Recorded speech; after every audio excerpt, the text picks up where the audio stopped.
Washington, D.C. The White House. December 21st, 1970.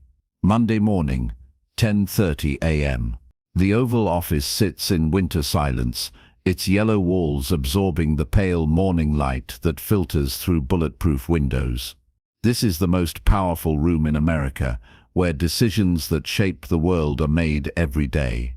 The presidential seal woven into the carpet, the flags standing at attention, the massive resolute desk that has witnessed history in the making, everything in this room speaks of authority, tradition, and the weight of democratic power. President Richard Nixon sits behind that historic desk, reading intelligence briefings that would terrify ordinary citizens.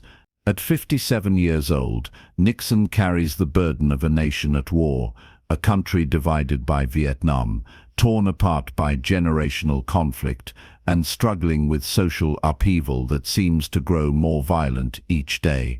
His dark suit is impeccable, his thin hair perfectly styled, but his eyes show the strain of a man fighting battles on multiple fronts. The numbers on his desk tell a story of American crisis: over 58,000 Americans dead in Vietnam, campus riots at 200 universities this year, drug arrests up 300% since 1968. The anti-war protesters outside grow louder each week, their chants audible through bulletproof windows. College campuses explode in riots requiring National Guard intervention. Nixon understands this is not just politics. This is about America's soul, the values that built the nation, respect for authority that maintained order, the work ethic that created prosperity. All challenged by a generation rejecting everything their parents sacrificed to achieve. This morning, Nixon faces a briefing that perfectly encapsulates his frustration with modern America. On his desk lies a folder marked "Confidential," containing reports about drug trafficking, counterculture movements, and the entertainment industry's role in what conservatives call the moral decay of American youth. Rock and roll music, the FBI reports suggest, is not just entertainment, it is a weapon of cultural revolution. But this morning will bring something Nixon never expected, an alliance offer from the most unlikely source imaginable. Across the desk from Nixon sits H.R. Haldeman, his chief of staff, a man whose crude cut and severe expression make him look more like a drill sergeant than a political advisor. Haldeman's job is to protect the president's time, to filter out the thousands of requests that flood the White House daily, to ensure that only the most important matters reach the Oval Office. Today, Haldeman looks confused. "Mr. President," Haldeman says, holding a single sheet of White House letterhead, "we received an unusual request for a meeting. I wasn't sure how to handle it." Nixon doesn't look up from his intelligence briefing. If it's another Hollywood actor wanting to discuss Vietnam, the answer is no. "I don't have time for publicity stunts." "It's not exactly an actor, sir." "Well, not primarily." Haldeman pauses, clearly uncomfortable. The request came from Elvis Presley. Nixon's head snaps up. "Elvis Presley, the singer?" "Yes, sir, the king of rock and roll." Nixon sets down his briefing, leans back in his chair. The irony is not lost on him. Elvis Presley represents everything that Nixon's conservative base believes is wrong with America. The hip-swiveling, rebellious performer who corrupted America's youth, who made teenage girls scream and teenage boys grow their hair long. Elvis is the godfather of the counterculture that now threatens to tear the country apart. What does he want? A photo opportunity? An endorsement for his next record? Haldeman shakes his head, consults the letter in his hand. "Actually, sir, he wants to help fight the drug problem. He's offering to work undercover as a federal narcotics agent." The silence in the Oval Office stretches for 10 seconds. Nixon stares at Haldeman as if he's announced that the moon has fallen from the sky. This is not what anyone expected from Elvis Presley. The story, as Haldeman explains it, is even more remarkable. Elvis had arrived in Washington the previous evening on a commercial flight, traveling under the name John Burroughs. He checked into the Madison Hotel with minimal security, carrying only a handwritten letter and a determination to meet the president. He had driven himself to the White House gates at 6:30 a.m. before the official tour hours and personally delivered his letter to the guard station. The Secret Service, trained to be suspicious of everything, had initially assumed this was either a publicity stunt or a security threat. But as they investigated Elvis's intentions, they discovered something unexpected. He was completely serious. He had studied federal law enforcement procedures, researched drug trafficking patterns, and developed what appeared to be a thoughtful plan for using his entertainment industry connections to gather intelligence. He wants to what? According to his letter, Elvis believes he can infiltrate the drug culture because of his entertainment connections. He's requesting federal law enforcement credentials so he can gather intelligence on drug trafficking operations. He spent 2 hours with our security team this morning, outlining specific ways he could be useful to federal investigations. Nixon takes the letter from Haldeman, scans it quickly. The handwriting is clean, respectful, but the content is unlike anything that has ever crossed his desk. Elvis Presley is volunteering to become a federal agent, and he seems to understand exactly what that means.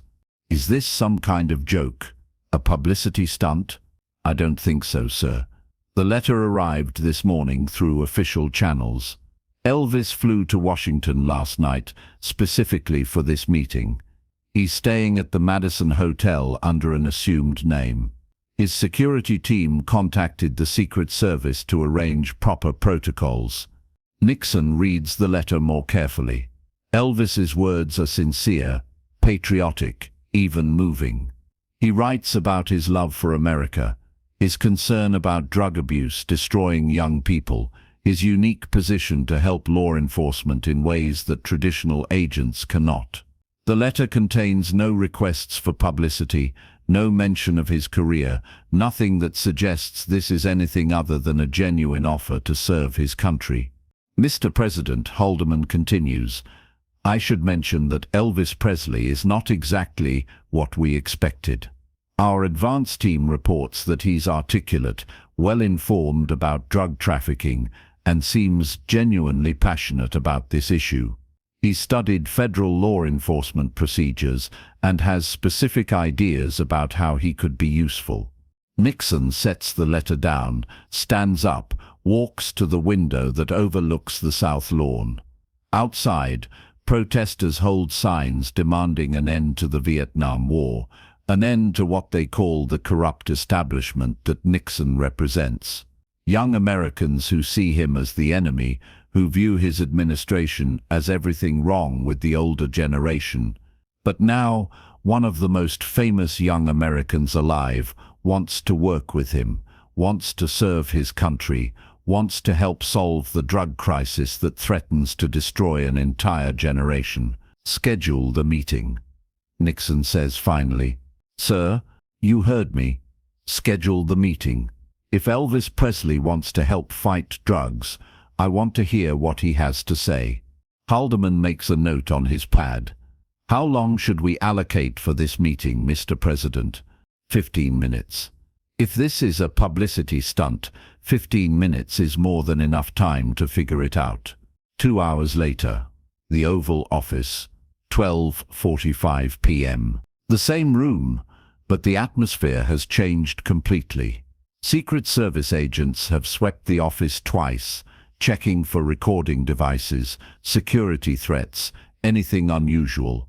The standard protocols for visiting dignitaries have been followed, even though the dignitary in question is a rock and roll singer. President Nixon sits behind his desk, having changed into his best suit, the navy blue one that photographs well. He has spent the last hour reviewing everything the FBI and Secret Service have on Elvis Presley, and what he discovered surprised him. Despite his rebellious image, Elvis has no criminal record, no associations with radical groups, no history of anti-government activity. In fact, the reports suggest that Elvis is genuinely patriotic, someone who loves America despite being part of the entertainment industry that Nixon considers subversive. H.R. Haldeman stands beside the desk, along with two other White House aides who insisted on being present for this unprecedented meeting. None of them know what to expect. The king of rock and roll in the Oval Office is not something covered in any protocol manual. A knock at the door. "Mr. President, your 12:45 appointment is here. Send him in." The door opens and Elvis Presley walks into the Oval Office. But this is not the Elvis that America knows. Gone are the sequin jumpsuits and leather outfits that made him famous. Instead, Elvis wears a perfectly tailored dark suit, conservative tie, and black leather shoes polished to mirror brightness. His famous hair is styled neatly, professionally, more like a businessman than a performer. At 35 years old, Elvis carries himself with the dignity of a man who takes this moment seriously. What strikes Nixon immediately is Elvis's presence. Even in conservative clothes, even in the most formal setting in America, Elvis commands attention.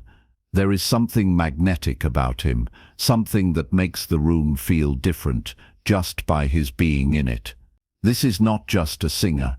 This is someone who understands power, who knows how to project authority. "Mr. President," Elvis says, extending his hand, his Memphis accent soft and respectful. "Thank you for seeing me, sir. This is an honor I will never forget." Nixon stands, shakes Elvis's hand, and is surprised by the firmness of the grip, the directness of the eye contact. This is not a man seeking favors or publicity. This is a man with serious business to discuss. "Please have a seat, Mr. Presley. I understand you have a proposal for my administration." Elvis sits in the chair opposite Nixon's desk, his posture straight, his hands folded in his lap like a military officer at a briefing. "Yes, sir, I do. Mr. President, America has a drug problem that's destroying our young people. Traditional law enforcement is struggling because the dealers and users don't trust anyone who looks like a federal agent." Nixon nods. "That's accurate. Our narcotics officers have difficulty infiltrating drug networks, especially in the entertainment and college communities. That's where I believe I can help, sir." Elvis leans forward slightly, his voice carrying the same intensity that makes his performances electric. "I have connections in the music industry, in Hollywood, in places where drugs are common, but federal agents can't go. People trust me because they see me as one of them. But I'm not, Mr. President. I love this country, and I want to help save our young people from destroying themselves." The passion in Elvis's voice surprises everyone in the room. This is not a rehearsed speech or a publicity stunt. This is genuine emotion from someone who has seen the damage that drugs can do to talented people. "What exactly are you proposing, Mr. Presley?" "I want to become a federal narcotics agent, sir. Not in name only, but with real credentials, real authority, real training. I want to go undercover and gather intelligence on drug trafficking operations that regular agents can't reach. I want to identify suppliers, dealers, and distribution networks." Nixon exchanges glances with Haldeman. They had expected a celebrity seeking attention. Instead, they're facing a man with a detailed, thoughtful plan to serve his country. Mr. Presley, being a federal agent is dangerous work. These are serious criminals who wouldn't hesitate to kill someone who threatens their operations. Elvis's expression doesn't change. "Mr. President, I understand the risks, but I also understand that we're losing a generation to drugs. Kids who could be doctors, teachers, engineers, leaders, they're throwing their lives away because someone is making money off their destruction. I can't stand by and do nothing when I have the ability to help. You realize this would have to be completely confidential.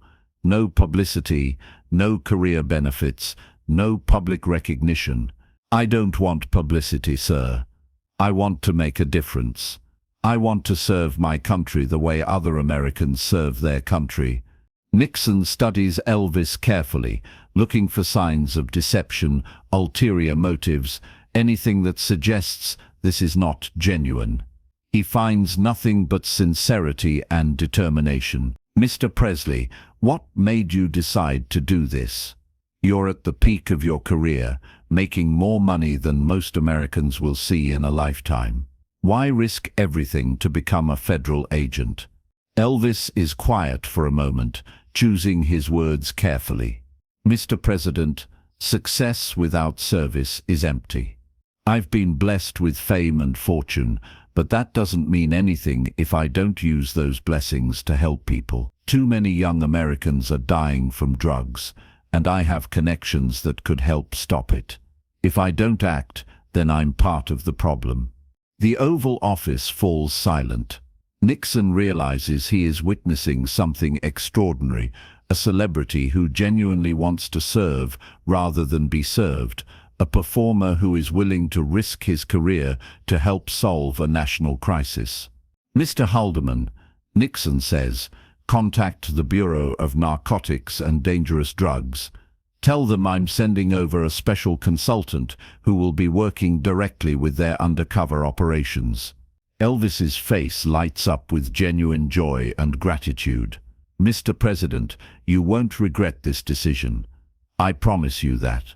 Nixon stands, walks around the desk, sits on the edge directly in front of Elvis. Mr. Presley, I'm going to do something I've never done before. I'm going to give you a federal narcotics badge with full authority to investigate drug crimes. But I want you to understand something. This makes you a target. People will try to kill you if they discover what you're doing. I understand, sir. And I want you to understand something else. This conversation never happened.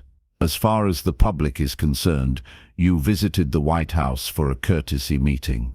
Nothing more. Yes, sir. Nixon calls his secretary on the intercom. Get me John Ingersoll at the Bureau of Narcotics on a secure line. While they wait for the call, Nixon looks at Elvis with new respect. Mr. Presley, can I ask you a personal question? Of course, sir. Why do you really want to do this? The truth. Elvis takes a deep breath.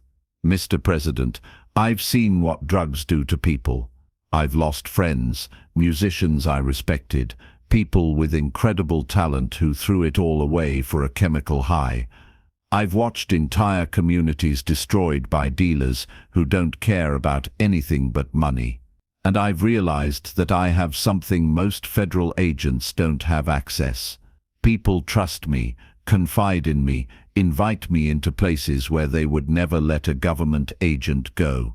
I can gather intelligence that could save thousands of lives. The phone rings. Nixon picks it up. John, this is the President. I'm sending you a special agent for immediate credential issuance. Full federal authority for narcotics investigations. Yes, I'm serious. The paperwork will follow, but I want this done today. Nixon hangs up, opens his desk drawer, pulls out a DEA badge in a leather case. Mr. Presley, by the authority vested in me as President of the United States, I hereby appoint you as a special federal narcotics agent with full law enforcement powers. Elvis takes the badge with trembling hands, stares at it as if he's holding the Holy Grail. Mr. President, I don't know what to say. Say you'll be careful. Say you'll make America proud. Elvis stands, snaps to attention like a soldier receiving orders. You have my word, sir. Nixon shakes Elvis's hand one final time. Good luck, Agent Presley. Your country is counting on you.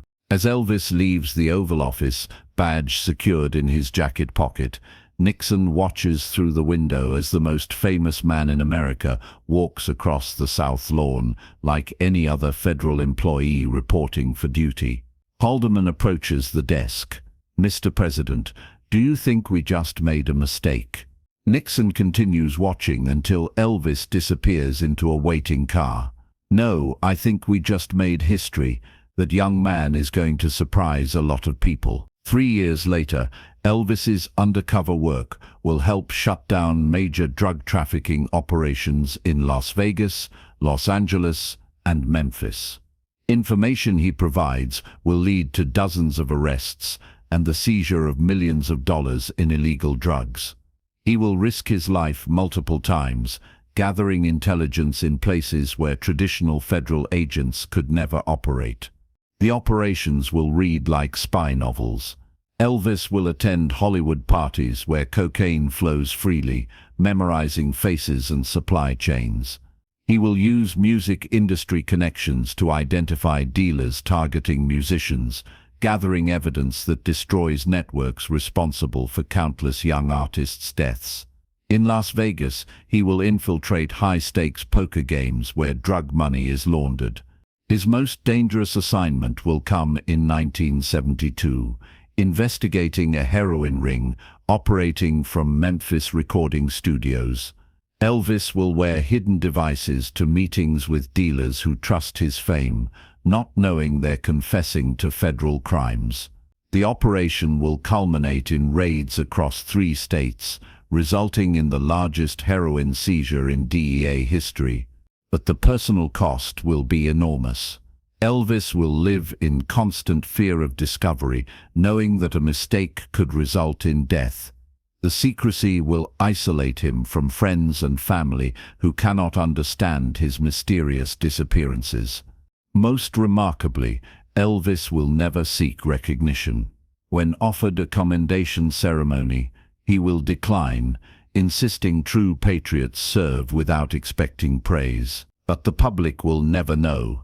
The most successful undercover operation in DEA history will remain classified for decades, known only to a small group of law enforcement officials who understand that sometimes the best agents come from the most unexpected places. Files will be sealed, reports will be classified, and even Elvis's closest associates will never learn the full extent of his service to his country. The king of rock and roll served his country as faithfully as any soldier, any cop, any federal agent who ever took an oath to protect and defend. He asked for nothing in return except the chance to make a difference. Sometimes that's all it takes to change the world.